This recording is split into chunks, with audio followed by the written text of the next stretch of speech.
Hello and welcome to the Wheel of Crime podcast, the podcast that's ran by two ladies who play games, show profanities, and laugh way too often. Also, this podcast does cover topics of sensitive nature, and as such, listener discretion is advised.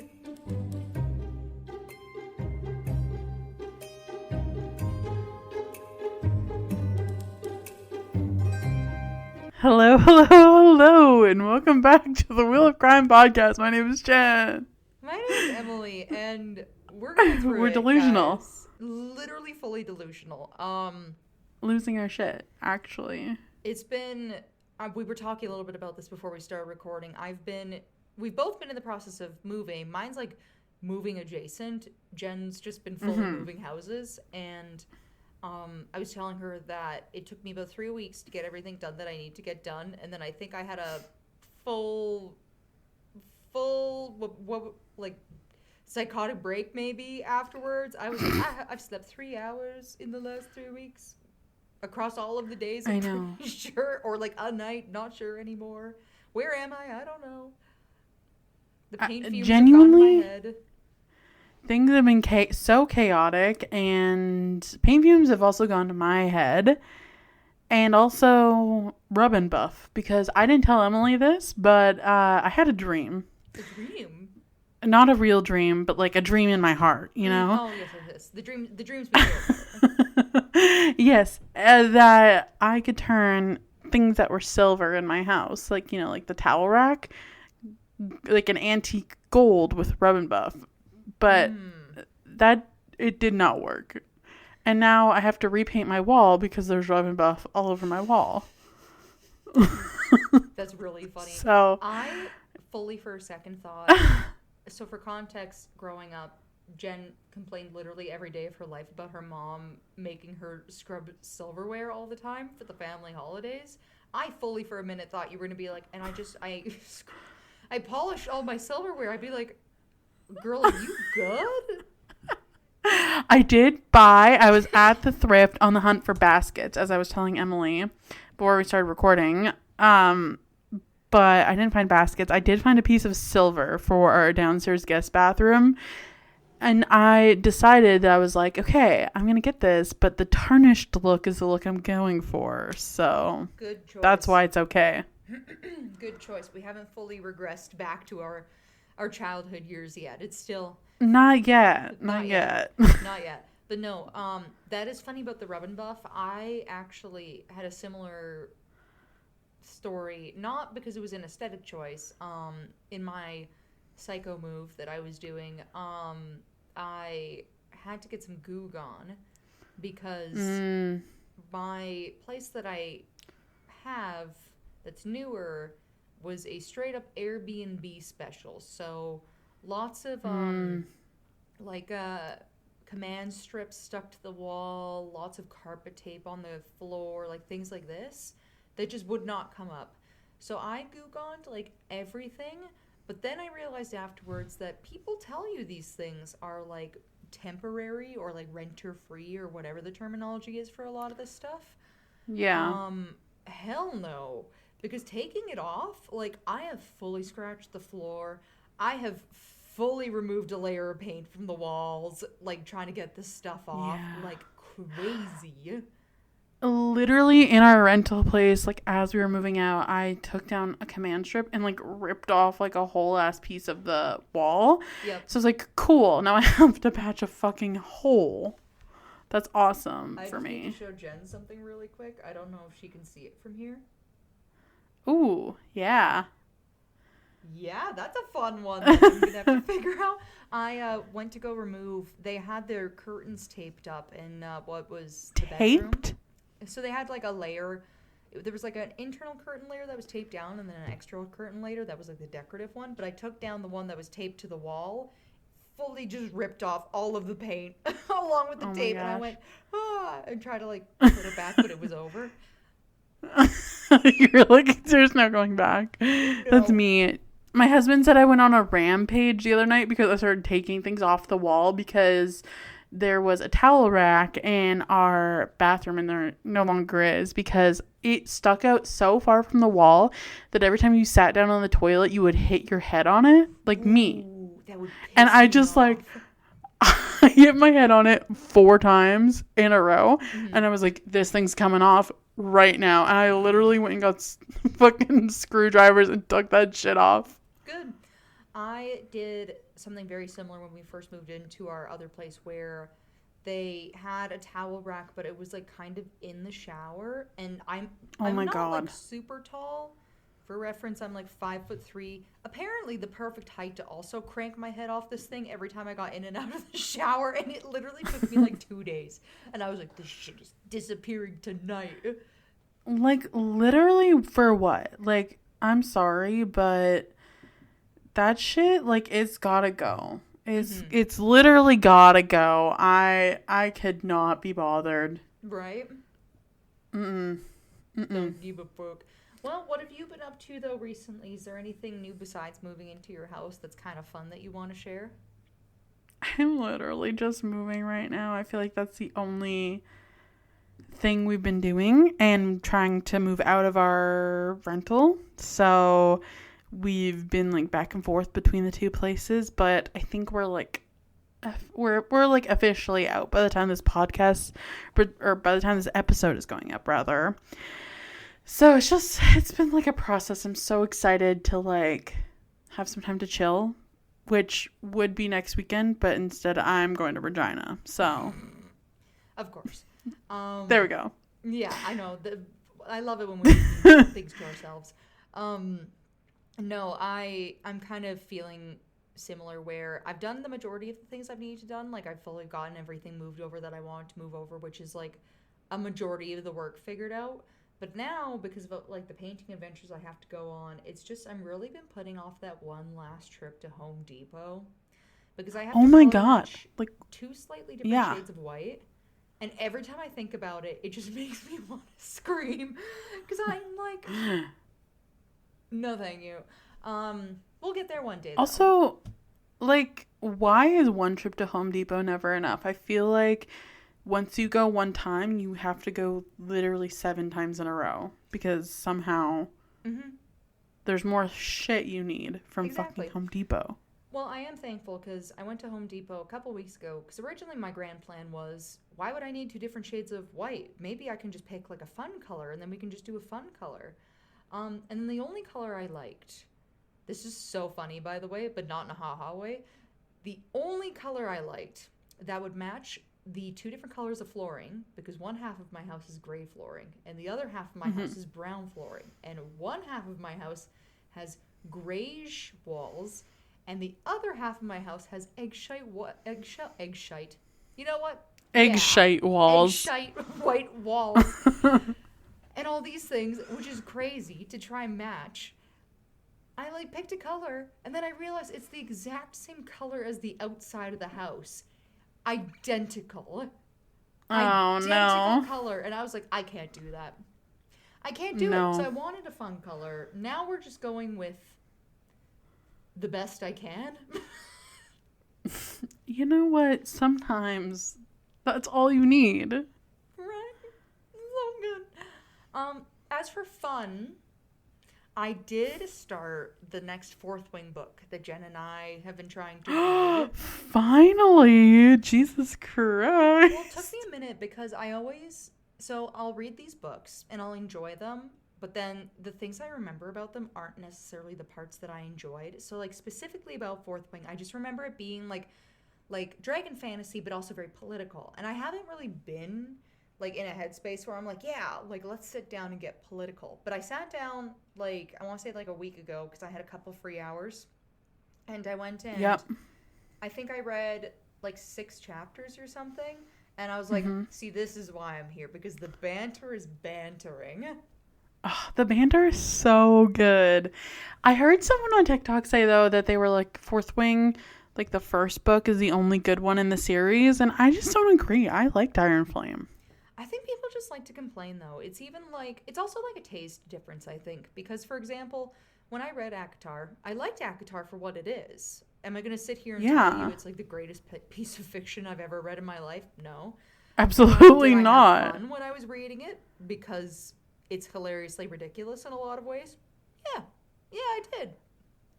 I don't know. I've heard a lot of rhetoric lately about like this whole discussion around anti-intellectualism and how like reading these smut romantasy books is like contributing to anti-intellectualism, and I just so fully disagree because it has brought such a resurgence to reading, and I think if people are reading, that's a good thing, you know? If they want to read a silly little smut book or a silly little romantasy or whatever the fuck they want to read, I think power to them. If it gets them to read, I think it opens that avenue, and then people can expand their horizons from there. Yeah, that's exactly the right attitude. Like, I don't get how people can sit there and be like, just because you pick up smut books, it means you're unintelligent. What exactly is what you're expecting, to read no books because that's somewhat more intelligent? No, who gives a fuck? It's still reading. Like, cool. Like, I can sit here and read fucking Fourth Wing, or I could doom scroll on TikTok. Like, which would you prefer? Exactly. Like, what like, between the two of those, where are we feeling like our intelligence points are coming from? I don't know. Literally. Also, it's a weird discussion anyways, because I feel like maybe I have a little bit more of a voice on this because smut books have pretty much been like my primary reading for the last couple of years, because they don't take a lot of like mental gymnastics to like get into the plot. It also depends on like a lot of other things too. Some people really flex their creativity within these books, and I feel like it does kind of make you more intelligent sometimes, weirdly enough, because then you end up finding like different writer dynamics, right? Like, some people are really good at like writing many multifaceted characters that like to do different things and have different lifestyles, and it's like, oh, okay, like, you know, it's, you're still gaining knowledge of some kind, right? I also just feel like it's a very sexist conversation, because I feel like the you know, idea from the output is, or from the outset is, oh, because it's romantasy or because it's smut, it's not smart, you know? And I will say too, I've definitely read books in my life that have not been romantasy or smut of some kind that were still badly written books. Yeah. But at the end of the day, reading can just be for entertainment, and I think that's totally okay too. Absolutely. People are allowed to have hobbies that are just for fun, that are just for their enjoyment. Like, you don't need to be reading the classics or a bunch of nonfiction to be a reader. You can read for fun. I don't know. Media of any kind just really grinds my gears. Literally, I don't know. It pissed me off for no reason, really, because I'm like, for a few reasons, but I think that's okay. Well, I'm like, it's not that deep, but also the fact that the people are making like others feel bad about reading, and I'm like, you're losing the plot. Like, it's if you're a one good of our thing, listeners and some asshole in your life has guilted you out of reading because you wanted to read, I don't know, Morning Glory Milking Farm, punch him in the nuts, say it's from me, and pick that book up, because I don't give a fuck. If your ghost grandpa is making you feel bad about the books you read, listen here, Gramps. Or let her read. Grandma. 2 for 1 family special. If any ghost relative of yours is making you feel bad, send them our way. Give them the old 1-2 for me. Way. She's got a house that can be haunted now. Yeah, they can go to my basement. It's fine. I won't go down there. We have a friend who will be sleeping down there, and it'll just be him anyway. So, and he doesn't listen to the show. Doesn't even know what's coming for him. He'll call us, watch us. He'll call us the minute this episode goes out and be like, "What did you say?" I hope so. But we have been gabbing for so long. Yes. We're just gabbing today. We love it, though. We love it. But yes. But I think we should get into our wheel of questions. Absolutely. Okay. And we have a new wheel today. We do. So get used to the new sound, everyone. That was underwhelming. I was going to say noise canceling is definitely on your headphones because I heard nothing. I don't need to, though, so that's fine. Okay, well, what do you find the most interesting about the Appalachian Mountains? The most interesting? I think a few things. So I don't remember when it was. I remember covering, I think it was like a Reddit story that did touch on the Appalachian Mountains a while ago. This, I think for Mm-hmm. us, it would have been like 3 years ago. I like that they're an extension of, because I think, am I wrong? They're an extension of our Rocky Mountain range in Alberta, Canada.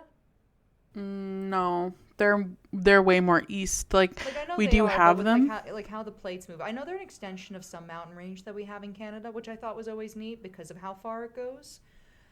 And then Maybe, like maybe I don't know actually. that is totally accurate. I could also be wrong. I'm just going on vibes right now. So I'm this is what I'm Vibes only. thinking. If that is true, I like it. I also Mm-hmm. like that it's got one of the longest hiking trails, I guess, that you can take in America. I always thought that was really interesting. And then the culture behind it, because it's, how do I say this? So, growing up in Canada, you don't really learn a lot about like American subcultures, I'd say. That's more of a learned experience as you get a little bit older and are introduced to the internet or get worldly experience. But the Yay. subculture around the Appalachian Mountains, at the start, I always was just kind of like, oh, it just feels very rural, like a little bit redneck, because we have places like that around where we come from that are just smaller communities. But the Appalachian Yeah. Mountains are definitely a lot more, I don't know if sequestered is the right word. I think isolated. It's just the communities are so isolated, but there is such a rich culture in that isolation, I think. And the more you learn about it, Mm-hmm. the more interesting it gets, especially when it comes to the different folklore and mythologies of the area because of a lot of these different factors. So I've always thought that part was really interesting as well. I like how spooky they seem. Like every time I get a TikTok about the Appalachian Mountains, it's like, if you look outside at night, don't. And like they Yeah. go on to tell like some spooky ass If story, you and think I you hear immediately your send it own to voice Emily. calling from the woods, you didn't. Yeah, it's always so Literally, freaky. I'm like, okay, it's midnight. Why are you telling me this right It's now? midnight. Why are you telling me this? Literally, though. But that's what I like about them. I find that the most intriguing, I think. I mean, it's always midnight somewhere, I guess. Ooh, tell that to your ghost grandpa. Yeah, tell him. All right, let's move for our next question. It's so underwhelming. I don't even know if our listeners can hear that If spin. it We're ends gonna up have to not do. working out, do you want me to send you the link to the even bigger wheel that I found forever ago? Because I'm pretty sure I bought our old wheel off of Amazon. Yeah, maybe. we need. This is a whole situation. Anyways, the next question is: was there a career path that your family thought you would have when you were really young? Like, for example, I think my parents thought I was going to be in entertainment somehow, potentially, because I really wanted to be a singer or an actress. But I think my dad secretly wanted me to become a teacher when I grew up. He always kept telling me that I should become a teacher. Huh. I never knew that. Mm-hmm. Yeah. See, my parents were very clear from the beginning that they only expected me to go to school in anything so that I could meet a man and become a mother. The one career path that they thought would fit me best would be having lots of Motherhood. babies and being a mom. Homemaker. Yes, because I'm the oldest of 6, so clearly that prepares me for the role. And that was all. That was it. They didn't really tell me much outside of that. Did you have like a dream career as a child? Because like I said, I was like set on, well, I told people I wanted to be a singer or an actress, but really I wanted to be Hilary Duff. Like that was the dream. It could happen one day. You know what? It still could happen. It could happen. I don't know. I guess I'm kind of weird in the sense where growing up, I didn't really spend a lot of time thinking about like for example, what my wedding would look like or what my job would look like. I just kind of was always like, I don't know. I just kind of wanted to be happy. I remember, I think when I was a teenager. Oh, Emily. What? I was I'm like, I don't care gonna what I do. I cry. just want to be happy. Like, that's it. Oh my gosh. Jen's I'm gonna cry literally on the gonna podcast cry. right now. I remember though when I was a teenager, I did end up figuring out through my brief stint in the military program that I am very good at critical stress response situations. So then I was like, oh, maybe it would be helpful if I went into something like the medical field of some kind, because I am good at this kind of stuff. And I could see you being like EMS. right? Just like something where you like put on a uniform and snap into action at stuff and be like, okay, here's what we're gonna do. Like, I don't know what it is, but there's just like a weird little switch in my brain that's like, rah, and I can do shit. I honestly could see that. Like in an alternate universe, Emily is an ambulance driver or something, and Emily the she's in like a paramedic? Michael Yeah. Bay movie. Oh, totally. Yeah. Yeah, like that's, if you've seen the movie Ambulance, that's See, Emily actually, in now. another universe, you and I are in like one of those like EMS shows, but I'm the paramedic and you're Hilary Duff and you're my patient in the back of the ambulance. You know what? Slay. I love that for us. Our alternate universe selves are just killing it right now. They're doing better than I am right now. So I love that for them. Right? All right, but what should we spin for our next question? Yes. That was slightly juicier. Have you ever been considered a leader? Yes. Would you like to expand?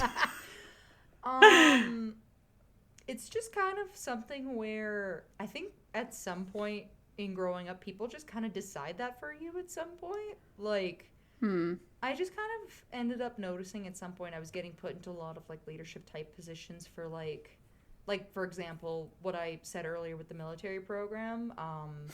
I got elevated into leadership positions a lot, and I didn't really think about it much at the time, but I was like, there's probably something to that. I don't totally know what it is. And then currently what I do for work does have an element of leadership to it also. So I don't know. People must take me seriously for some reason. Aw, I take you seriously. You're my leader. Ow. And I already know your answer, but you can go ahead and answer the question. Oh, no, what's my answer? You're answering yes. People consider you a leader because they do. I don't know. I think I just truly like being bossy. So, you know it works for some. I'm going to give you a visual example. Let's imagine for a minute that Okay. all of us are going on a road trip together, and we roll up and we're expecting a bus, and it's not a bus. It's actually one of those old Pioneer caravans. And Jen just slaps her thighs and she's like, well, let's get on the caravan. And she goes right behind where you grab the reins and goes, yeah, and takes off without even making sure that everybody's on the caravan. That's pretty much how that goes. That is honestly the most accurate example of all time, because it's exactly how I would react. I'm just like, well, this is what we're doing. You're like, This "We've is got how it 5 landed." minutes. As long as the most important things are taken care of, I don't care who gets left behind. We're out of here. We're out of here. I'm like, if you're not with me, you're getting left behind. So hurry the fuck up and get on. It's not my fault. Basically. Okay, we have And one John's final sitting question. beside you wearing a bonnet. Yeah, I made sure he got on. You know, gotta He's one take care the of last him. People, but he made it on just in time. Barely. You know, I slowed down but didn't fully stop.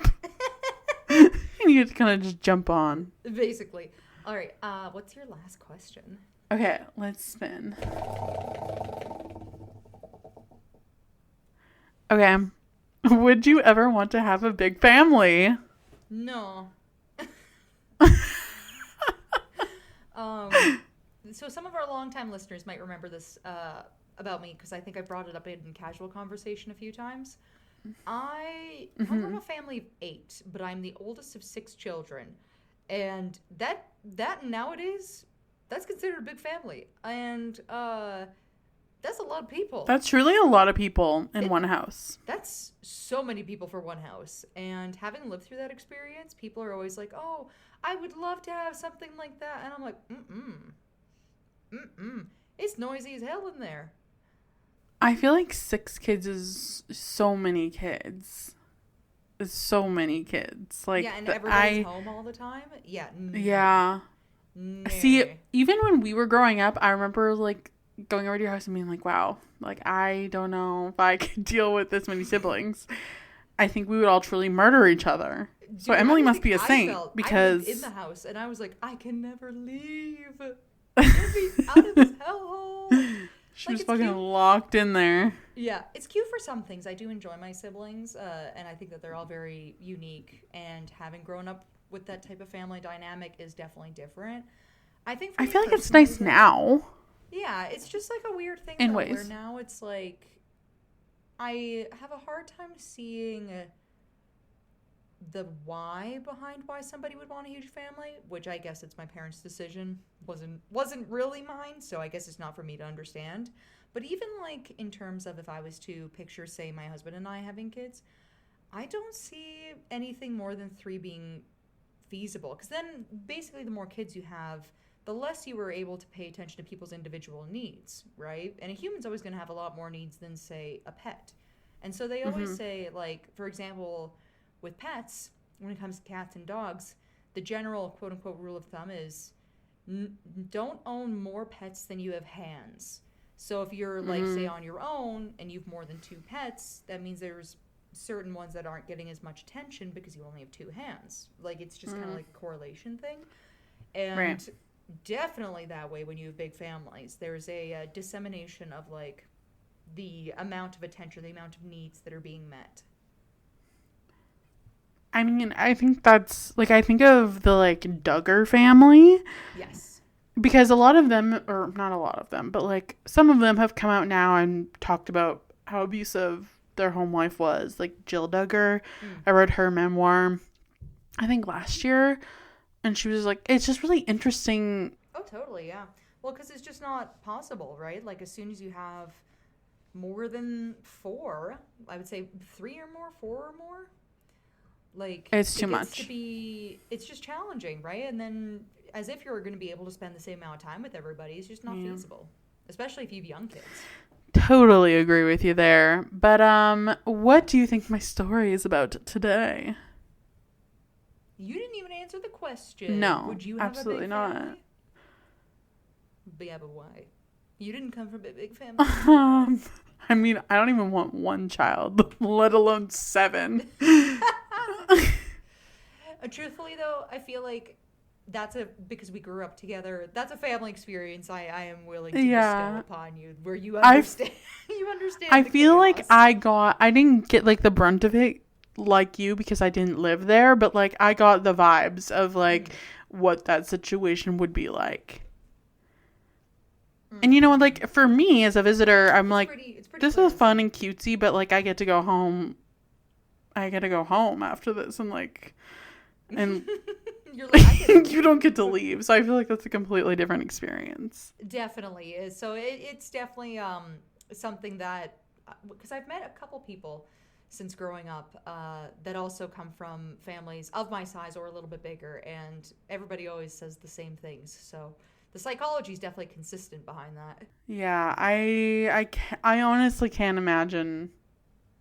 But anyways, what do you think my story is about today? The Duggars moved to Appalachia, and they're actually not the Duggars, and then they kill each other. You're so close, but not at all. Actually, you're like 0%. What else is new? Like, water's wet.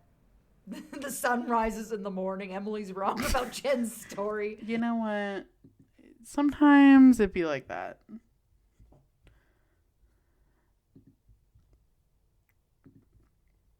Well, let's just get right into it. So, Roch Thériault, Roch Thériault, was born in Saône-et-Pépin on May 16th, 1947, into a poor French-Canadian Catholic family and raised in Thetford Mines, which, fun fact for Emily, is part of the Canadian Appalachian Mountain region. Aha! Haha! So now Roch had quite a terrible upbringing. His father was also his biological grandfather. Whoop. Okay. And he was born due to an incestuous rape by his mother from his grandfather. So her dad, Right. Lovely. Yikes. Not lovely at all, actually. Right to jail. Literally should have gone straight to jail. Actually, skip jail, straight to the news. Jesus Christ. So this created quite a wedge between Roch and his extended family members, who did ostracize him and his mother, which seems opposite to me personally. Like, I think we would be ostracizing the man who did the rape, not the person who got raped and the child. But that's just me. Well, you see, you forget that women just have such wiles. They have such wiles that people cannot control themselves. So Yeah, that's clearly, true. we know I what blood forgot. calls. Roch was also frequently beaten by his stepfather throughout his childhood, and his mother was too scared to protect him from the abuse. This further isolated him from other family members. So, as a child, he was considered to be very intelligent, but dropped out of school in the 7th grade and lived many years in homeless shelters across Quebec and worked odd jobs before he finally founded a small woodworking business. As a child, however, his mom imagined that Roch would grow up to be, have a calling to serve God. She really thought that he would one day join the priesthood. So that was her vision for him. I feel like that is a very specific personality Yes, type. I feel like we both know exactly the kind of person, the vibes that you would have to give to have your mom be like, you're going to be a priest. Like, that's going to be you. I also am thinking on my own life, I can say with confidence that there is maybe one person I've met who's given me the vibes of, oh, this man could be a priest and would probably like it. No, 2 people. But the second person, I don't think would be good at it. And you know who this person is as well. I have a feeling. I have a strong feeling. I do. But in 1972, he began to teach himself the Old Testament of the Bible after he met an Adventist pastor. So Roch believed that the end of the world was near and would be brought on by the war between good and evil. He converted from Catholicism to the Seventh-day Adventist Church in January 1977 and began practicing the denomination's regular holistic beliefs, which encouraged a healthy lifestyle free of unhealthy foods and tobacco. Could have just said a New Year's resolution, I'm going to say, but, whatever works. Sure. Yeah. It was also in 1977 that Roch he decided that, instead of being normal, he was going to form his own cult in Ste. Marie, Quebec, where he convinced a group of people to leave their jobs and homes to join him in a religious movement of his own creation. Naturally, because what else could you possibly do? There was nothing left. There's no other options, you see. I'm sure somebody told him to get a hobby, and he came up with this. This was it. This was what Roch had to do. So, and as any good cult leader does, he gave himself a new name for them to call him. Any guesses, Emily?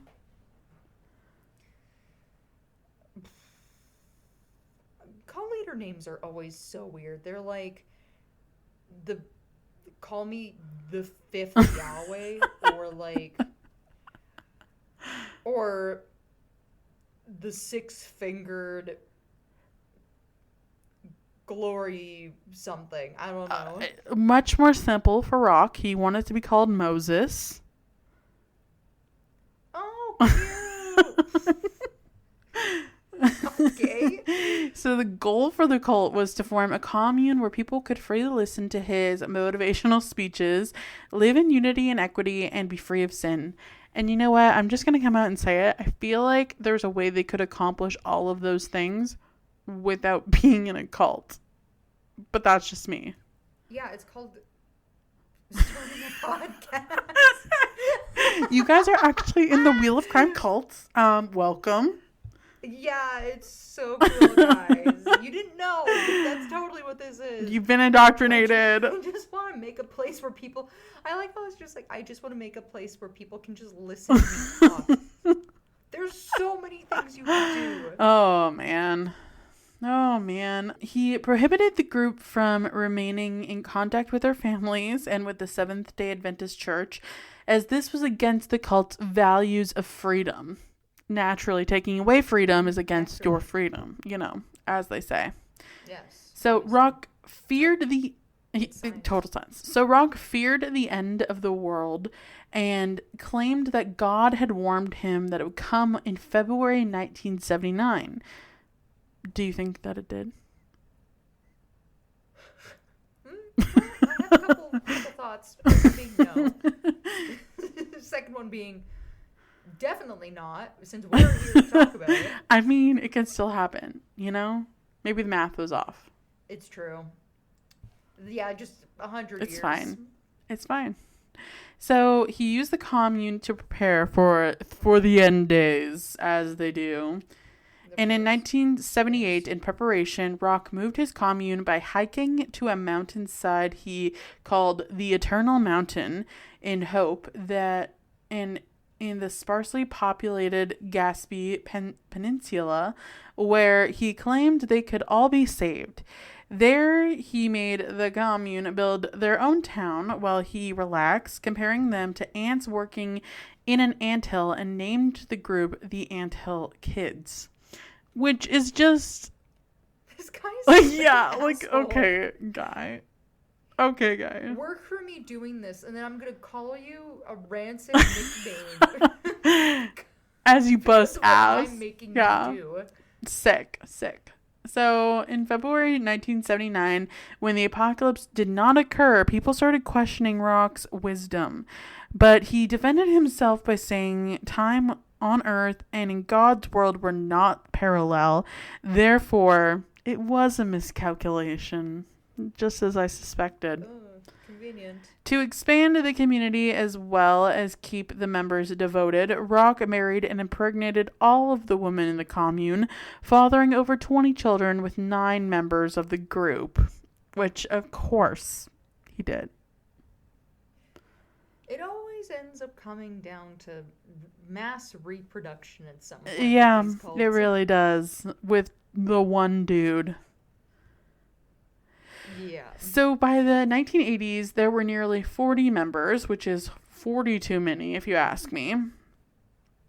And followers were made to wear identical tunics to represent equality and their devotion to the commune.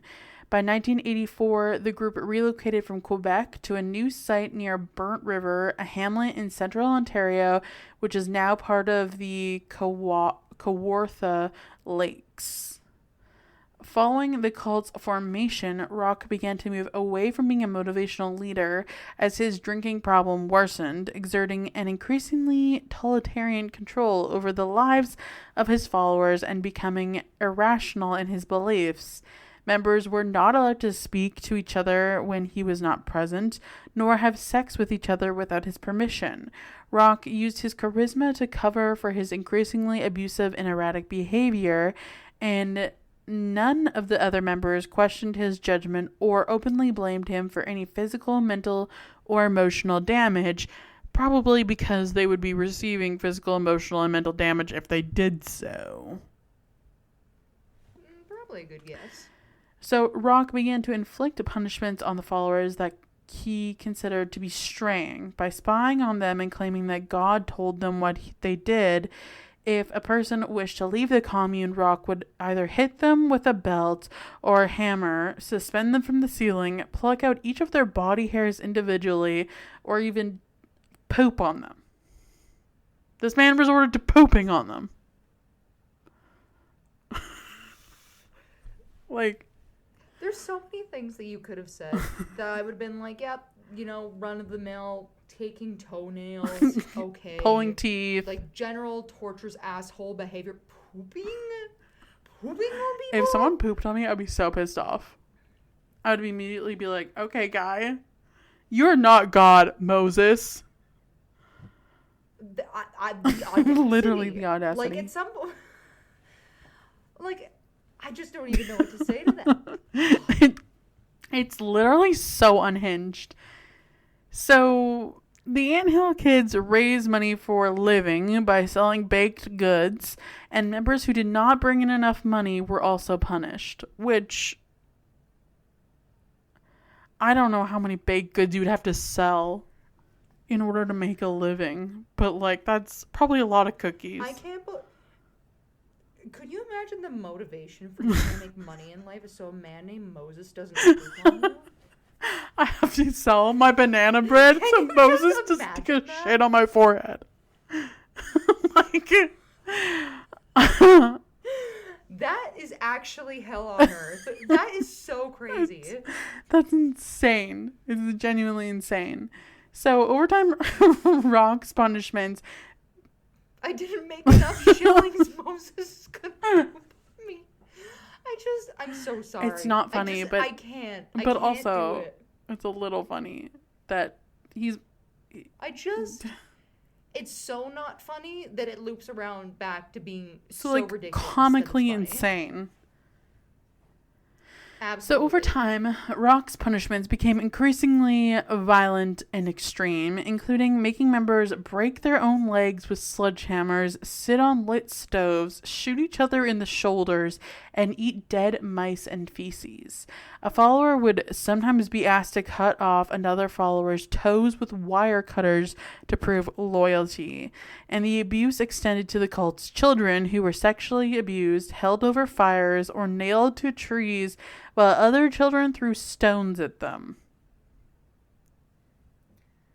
This man is like fully mentally unhinged. To the extreme. So one of Roch's wives left a newborn child, Eleazar Lavallee, outside to die in freezing temperatures in order to keep him away from the abuse. How bad does it genuinely have to be like, my newborn is better off dead than during this?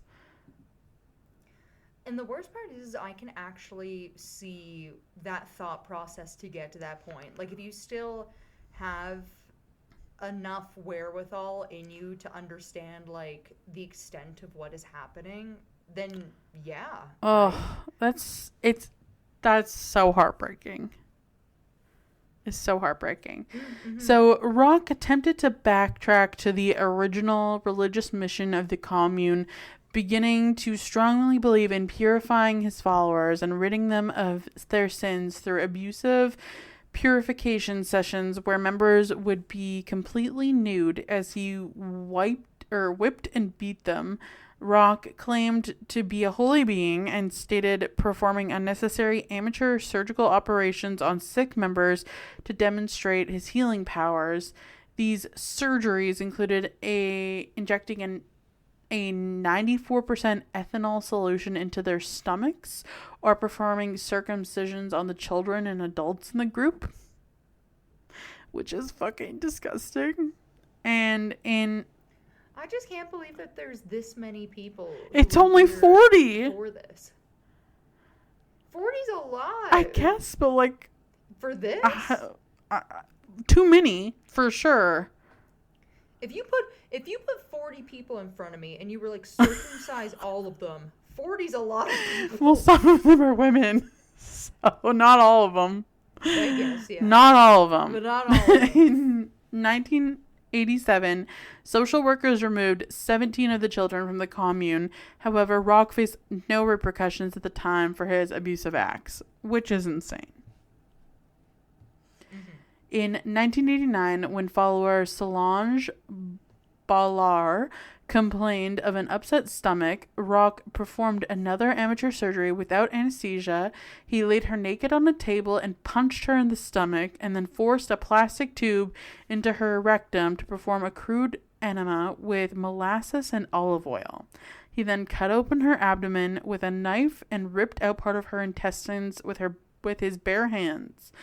Roch made another member, Gabrielle Lavallee, stitch her up using a needle and thread, and made another member shove a tube down her throat and blow through it. Solange died the next day from the damage inflicted by the procedures, obviously, but claiming to have healing powers and the power of resurrection, Roch had his followers saw off the cap of Solange's skull, and he ejaculated into her brain. What the fuck is happening? Here's my thing, okay? First of all, if we're just talking about, like, some sense of, like, common sense or science, molasses and olive oil?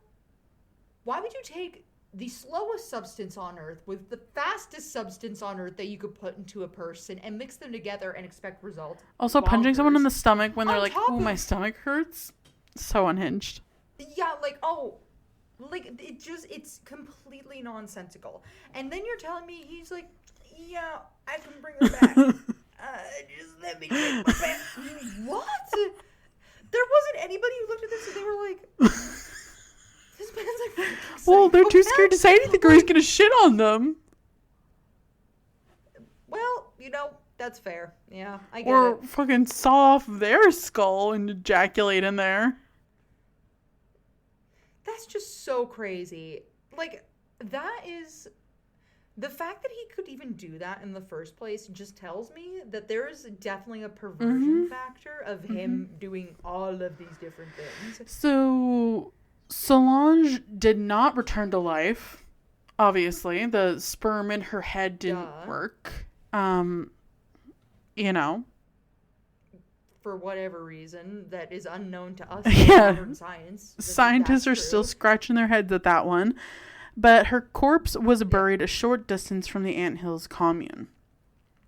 So Gabrielle Lavallee underwent harsh treatment at the commune during the late 1980s after suffering welding torch burns to her genitals. Needle breaking off in her back and 8 of her teeth being forcibly removed. Gabrielle attempted to escape from the commune after Roch cut off parts of her breast and smashed her head with the blunt side of an axe. But upon her return, he removed one of her fingers with wire cutters, pinned her hand to a wooden table with a hunting knife, and then used a cleaver to amputate her arm. Why would you go back? Well, she got captured. There's always some sort of... She was attempting to escape. Oh, okay. She didn't go back, I don't think, of her own that makes more free sense. will. I don't think she was like, actually, that makes more sense. I love him. Well, I was like, with these cults, there's always some sort of level of like psychological... For sure. But she was trying to escape at this point, and this was the punishment. And this was a punishment measure. I totally get that. That, I don't know. I get that the cult scene is so... interesting in the fact that there are people who willingly sign up to this for a lot of it. That to me is just so out of the realm of anything, literally anything. Yeah. So in 1989, Roch was arrested for assault after Gabrielle successfully fled the commune again and contacted authorities, which bless her. Yes. So Good. effectively dissolving the anthill kids. So provincial authorities had long held suspicions about Roch's cult due to the particularly primitive living conditions of its members, but because the commune was officially registered as a church, officials were legally unable to investigate the adults and could not do much except for ensure the welfare of the children. Roch was found guilty of assault for the amputation of her arm and received a sentence of 12 years imprisonment. The vast majority of the cult followers abandoned Roch after his arrest, but during his imprisonment, he fathered another 4 children with the remaining female members during conjugal visits. Ugh.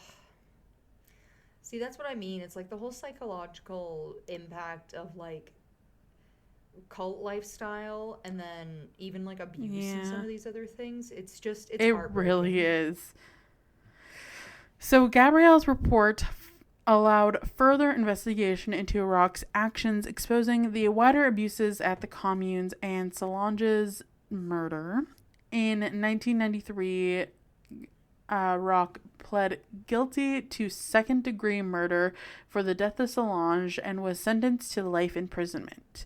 In 2000, Roch was transferred to Dorchester Penitentiary, a medium-security prison in Dorchester, New Brunswick. In 2002, Roch was rejected for parole as he was considered too high a risk to reoffend, and he never applied again.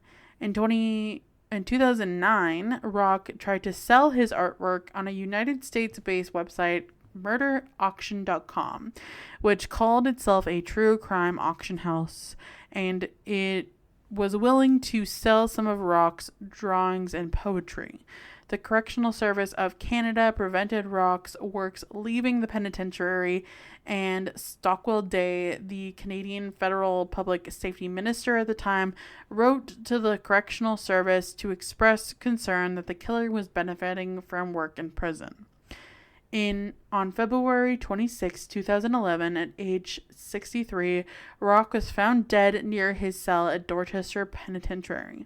His death was believed to be the result of an altercation with his cellmate Matthew Jared MacDonald, a 60-year-old convicted murderer from Port au Port, Newfoundland and Labrador, who was charged with the killing.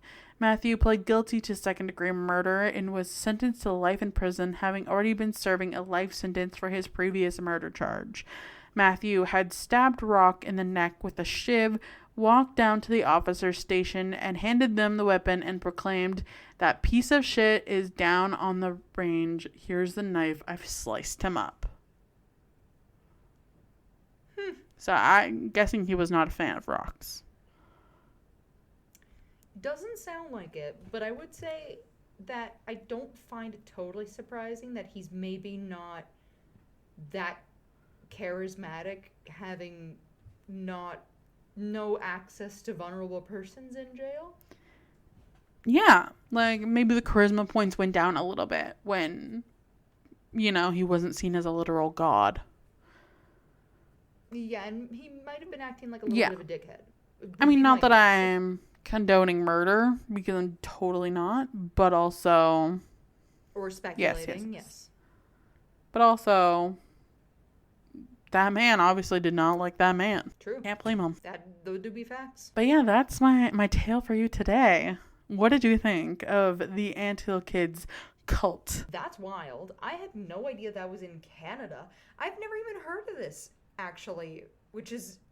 That's a 3-for-1 on I have no idea what's going on. Yeah, glad,